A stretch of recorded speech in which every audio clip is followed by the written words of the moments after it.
ఉంది దాని గురించి అన్ని చెప్తాను. మీరు విన్నారు, ఈ సభను వింటున్న ప్రజలు చూస్తున్న ప్రజలు కూడా విన్నారు.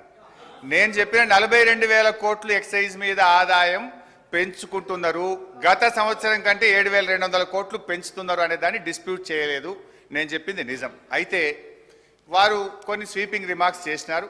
మేము ఏదైనా తప్పు చేస్తే మీరు ప్రభుత్వంలో ఉన్నారు, ఎంక్వైరీ వేయండి, చర్యలు తీసుకోండి, వీఆర్ ఎట్ లిబర్టీ.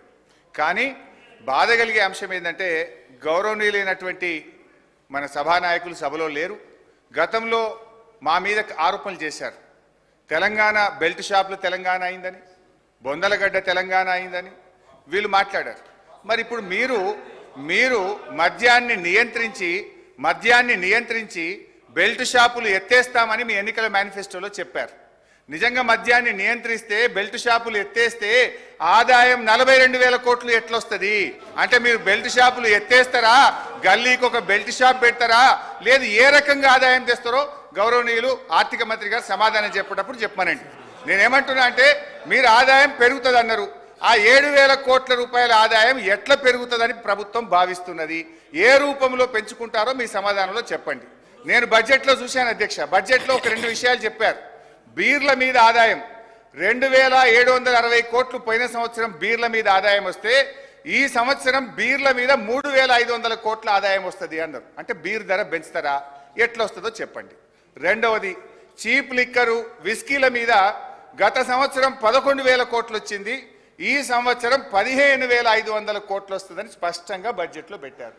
అంటే చీప్ లిక్కరు విస్కీల ధర పెంచి ప్రజల మీద భారం వేస్తారా, ఎట్లొస్తుందో సమాధానం చెప్పండి. స్ట్రైట్గా అడుగుతున్నాను. సో మొత్తంగా ఈ ఎక్సైజ్ ఆదాయాన్ని దయచేసి ప్రజలను, ఈ తెలంగాణను బొందలగడ్డ తెలంగాణ చేయకండి, బెల్ట్ షాపులు ఎత్తేయండి, ఈ ఆదాయాన్ని ఇంకో రూపంలో ప్రయత్నం చేయండి. కానీ ఎక్సైజ్ ఆదాయాన్ని పెంచి పేదలకు, ప్రజల మీద భారం వేయొద్దు, మద్యాన్ని ప్రోత్సహించొద్దని మీ ద్వారా ప్రభుత్వానికి విజ్ఞప్తి చేస్తున్నా. అధ్యక్ష అన్నా, నేను ఇంకా 5 పైసలే మాట్లాడింది, చాలా చెప్పేది జరాగుంది అధ్యక్ష. ఇకపోతే బడ్జెట్లో భాయ్సాబ్ కొత్త సభ్యులు చాలా మంది ఉన్నారు, నేనేం గర్వంగా ఫీల్ అవుతలేను. నాకు కూడా అర్థం కావడానికి 10 ఏళ్ళు పట్టింది. వినండి, వింటే మీకు కూడా నాలెడ్జ్ వస్తుంది, ఫ్యూచర్లో మీరు కూడా బాగా మాట్లాడడానికి ఉపయోగపడుతుంది. నేను చెప్పే దాంట్లో తప్పు ఉంటే you will get an opportunity. Congress party తరఫున కూడా 2 సభ్యులు మాట్లాడడానికి అవకాశం ఉంటుంది. నా తప్పులు ఉంటే మీరు ఎత్తి చూపండి, మాట్లాడండి. వినడం ద్వారా మేము కూడా ఈ సభలో అక్కడ కూర్చొని విని నేర్చుకున్న వాళ్ళమే. చాలా సందర్భాలు ఎవరికి ఈ సభలో రాగానే నాలెడ్జ్ రాదు. వినడం ద్వారా మనం అర్థం చేసుకొని నాలెడ్జ్ అనేది గెయిన్ చేయాలి. కొంచెం ఓపికగా వింటే మీకు కూడా ఉపయోగపడుతుంది. నేను తప్పు ఉంటే మీరు చెప్పండి. Don't disturb me please. అధ్యక్ష నాన్ ట్యాక్స్ రెవెన్యూ భాయ్సాబ్, నేను మంచిగా బడ్జెట్ మీద మాట్లాడుతున్నా, డిస్టర్బ్ చేయకండి. Non tax revenue speaker sir, సభను ఆర్డర్లో పెట్టండి సార్. నేను ఆర్డర్లో మాట్లాడుతున్నా, మంచిగా వాళ్ళని ఆర్డర్లో పెట్టండి సార్ కొద్దిగా. నాన్ ట్యాక్స్ రెవెన్యూలో పోయిన సంవత్సరం మనకు వచ్చింది 23,819 కోట్లు. ఈ సంవత్సరం గౌరవనీయులైన ఆర్థిక మంత్రి గారు 35,208 కోట్లు నాన్ ట్యాక్స్ రెవెన్యూ వస్తుందని బడ్జెట్లో పెట్టారు. నాన్ ట్యాక్స్ రెవెన్యూలో మనకు ఉండేది మేజర్గా రాష్ట్రానికి వచ్చేది ఒక మైనింగ్ అధ్యక్ష. అఫ్ కోర్స్ ఆ మైనింగ్లో కూడా చాలా ఎక్కువ పెట్టినారు, 1,000-2,000 కోట్లు. అదంతా ప్రాక్టికల్గా లేదు. ఒకవైపు బిల్డింగ్ కన్స్ట్రక్షన్ యాక్టివిటీ తగ్గింది, శాండ్ సేల్స్ తగ్గినాయి, మెటల్ సేల్స్ తగ్గినాయి, గ్రానైట్ కరీంనగర్ అయితే మొత్తం బంద్ అయిపోయింది. సరే, అది అంత ఈజీగా లేదు. క్యాపిటల్ ఎక్స్పెండిచర్ చాలా తక్కువ పెట్టిన బడ్జెట్లో. అది ఒక రకంగా మైనింగ్లో మీరు పెట్టిన ఆదాయం కూడా అంత రియలిస్టిక్గా లేదు. ఇకపోతే అన్నిటికంటే ముఖ్యమైనది, ఇది బహుశా మా సభ్యులు మంచిగా వినాలి. మేము గతంలో రెవెన్యూ రిసోర్స్ మొబిలైజేషన్ కింద ఒక 6,000 కోట్ల రూపాయల భూములు అమ్మాం. రాష్ట్రంలో రైతులకు రుణమాఫీ చేయాలని మేము భూములు అమ్మాం. అప్పుడు ఇదే కాంగ్రెస్ పార్టీ నాయకులు, మన సభానాయకులు రేవంత్ రెడ్డి గారు ఏమన్నారంటే, భూములు పెద్దలు ఇచ్చిన ఆస్తి, మన సోకుల కోసమో మనం బతకడానికో మనము భూములు అమ్మవద్దు అని నాడు ముఖ్యమంత్రి గారు చెప్పారు. ఇక మా బట్టన్న కూడా ఇదే సభలో మాట్లాడుతూ చాలా తీవ్రమైన ఆరోపణలు మా మీద ఒంటికాల మీద లేచిండు. ఇదే శ్రీధర్ బాబు గారు, బట్టి విక్రమార్క గారు, మీరు భూములు ఎట్లా అమ్ముతారు, భూములు అమ్ముతారా, అని కోట్లల్లో కేసులు వేసిండ్రు, సభలు తిట్టిండ్రు, బయట తెచ్చిండ్రు, రచ్చరచ్చ చేసిండ్రు. కానీ ఈ బడ్జెట్లో ఏం పెట్టారు తెలుసా అధ్యక్ష? 10,000 కోట్ల రూపాయలు భూములు అమ్మడం ద్వారా రెవెన్యూ సమీకరిస్తామని గౌరవనీయులైన ఆర్థిక మంత్రి గారు చెప్పారు. Is it not dual stand? Is it not double standards? ఆ రోజేమో భూములు అమ్మితే వ్యతిరేకిస్తారు, మేము అమ్మింది కొద్దిగా, మీరైతే ఏకంగా 24,000 కోట్లు మేము భూములు అమ్మడం ద్వారా ప్రత్యేకంగా సాధిస్తామని బడ్జెట్లో పెట్టారు. అధ్యక్ష, బడ్జెట్లో ఏం పెట్టారు? 10,000 కోట్ల రూపాయలు భూములు అమ్మి సాధిస్తారట, మరో 14,000 కోట్లు అడిషనల్ రెవెన్యూ మొబిలైజేషన్ అని పేర్కొన్నారు. నేను అంటున్నా, శాసనసభ కంటే పెద్దదేంది అధ్యక్ష? ఏంటిది ఆ 14,000 కోట్లు అడిషనల్ రెవెన్యూ మొబిలైజేషన్? ఏ రకంగా వస్తుంది? మీరు ఈ సభకు కూడా చెప్పనంత బ్రహ్మ పదార్థం ఏంది? ఆర్థిక మంత్రి గారు సమాధానం చెప్పేటప్పుడు ఈ 10,000 ఎట్లా, ఏ భూములు అమ్ముతారు, ఏ రకంగా అమ్ముతారు, ఈ 14,000 కోట్లు అడిషనల్ రెవెన్యూ మొబిలైజేషన్ ఏ రకంగా వస్తుంది, ఈ 24,000 కోట్ల రూపాయలు ఎట్లా తెస్తారో కూడా వారి సమాధానంలో చెప్పాలని నేను కోరుతా ఉన్నా అధ్యక్ష. ఈ భూములు అమ్మడం వద్దని మీరు మాట్లాడారు. నిజంగా మీ మాట మీద మీకు గౌరవం ఉంటే, ఆనాడు మీరు చెప్పిన మాట నిజమైతే దీన్ని ఉపసంహరించుకోవాలని చెప్పి కూడా మీ ద్వారా విజ్ఞప్తి చేస్తా ఉన్నా అధ్యక్ష. అధ్యక్ష, మొత్తంగా నాన్ ట్యాక్స్ రెవెన్యూ 35,000 కోట్లు, అందులో 24,000 కోట్లు భూములు అమ్ముతారట. మరి ఎట్లా అమ్ముతుందా?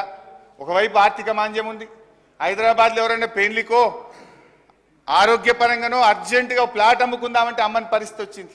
సరే, దానికి కారణాలు మీరే, దాన్ని లోతుకుపోతే అది మళ్ళీ పాలిటిక్స్ అవుతుంది, కానీ ఇంకోసారి మాట్లాడతారు అధ్యక్ష. అంటే ఓవరాల్గా చూస్తే గ్రాంటీన్ ఎయిడ్ కేంద్ర ప్రభుత్వం నుంచి వచ్చే దాంట్లో 12,000 కోట్లు ఎక్కువ పెట్టుకున్నారు. అదేవిధంగా నాన్ ట్యాక్స్ రెవెన్యూలో కూడా రానటువంటి 35,000 కోట్ల రూపాయలు పెట్టే ప్రయత్నం చేశారు. ట్యాక్స్ రెవెన్యూలో అటు ఎక్సైజ్లో 7,000 కోట్లు ఆదాయం పెంచుతామంటారు, స్టాంప్స్ అండ్ రిజిస్ట్రేషన్లో 4,000 కోట్లు పెంచుతామంటారు. అంటే ఇవన్నీ కూడా అన్రియలిస్టిక్గా బడ్జెట్ ప్రిపరేషన్ అనేటువంటిది జరిగిందనేటువంటిది జరుగుతూ ఉంది అధ్యక్ష. బాధ ఏంటంటే అధ్యక్ష, ఒకవైపేమో రానటువంటి ఆచరణ సాధ్యం కానటువంటి ఆదాయాన్ని ఎక్కువ చేసి చూపించే ప్రయత్నం చేశారు, అంకెల కూర్పు చేశారు. ఇంకొక వైపేమో తప్పకుండా ఖర్చు పెట్టాల్సినటువంటి డబ్బు దాన్నేమో తక్కువ చేసి చూపే ప్రయత్నం చేశారు అధ్యక్ష.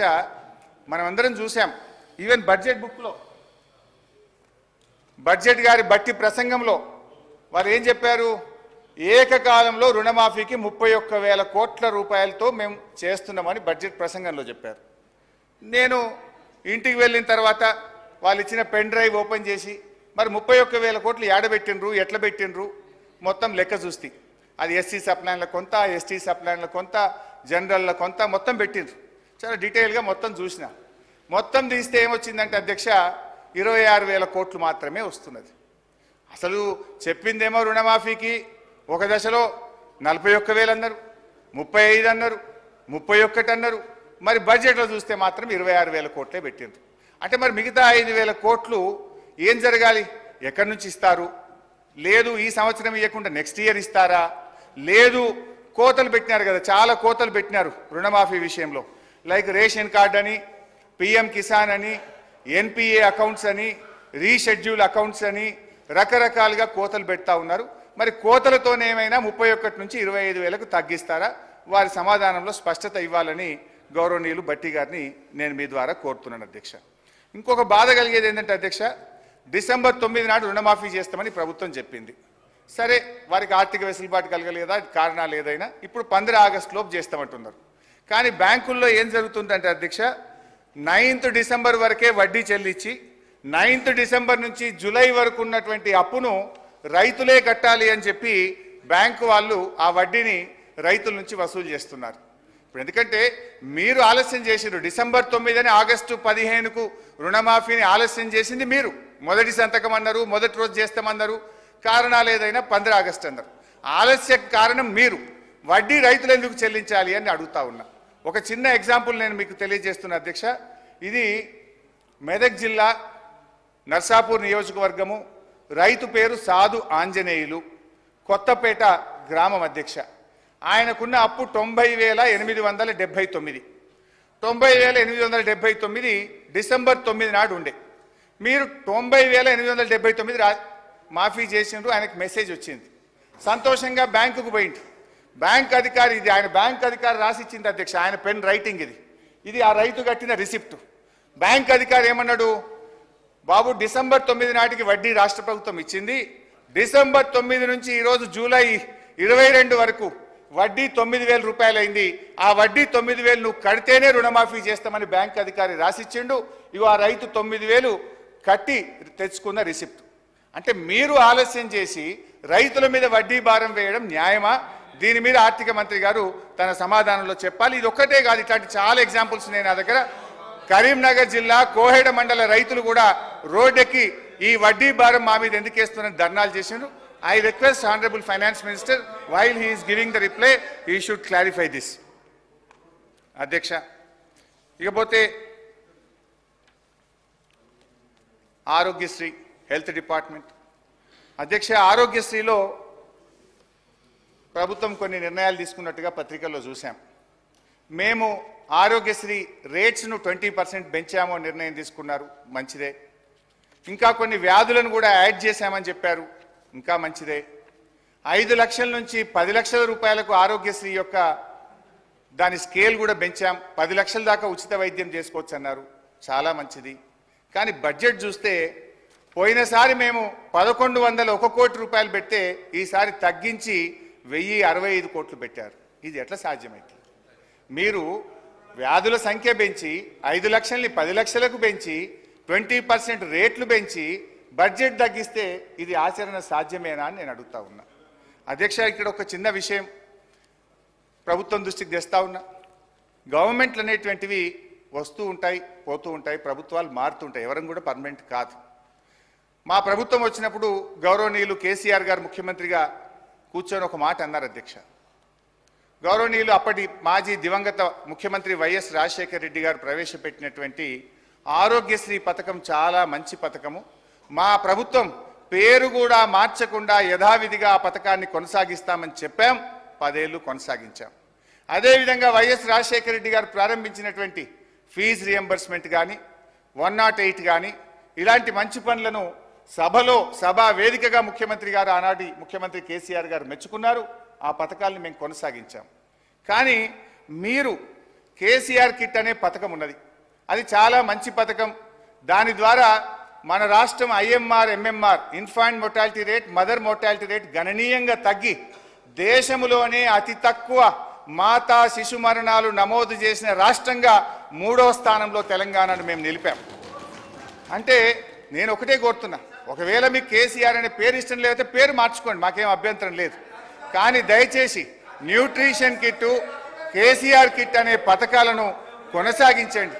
మీరు పేరు మార్చుకున్నా మాకు అభ్యంతరం లేదు, కానీ రాజకీయాల కోసం ఆ పేద గర్భిణీ స్త్రీల కడుపు కొట్టకండి, రేపటి పుట్టబోయే బిడ్డల భవిష్యత్తు మీద దెబ్బ కొట్టకండి. న్యూట్రిషన్ కిట్, కేసీఆర్ కిట్ పథకాలను దయచేసి కొనసాగించాలని మీ ద్వారా ప్రభుత్వాన్ని నేను కోరుతా ఉన్నా అధ్యక్ష.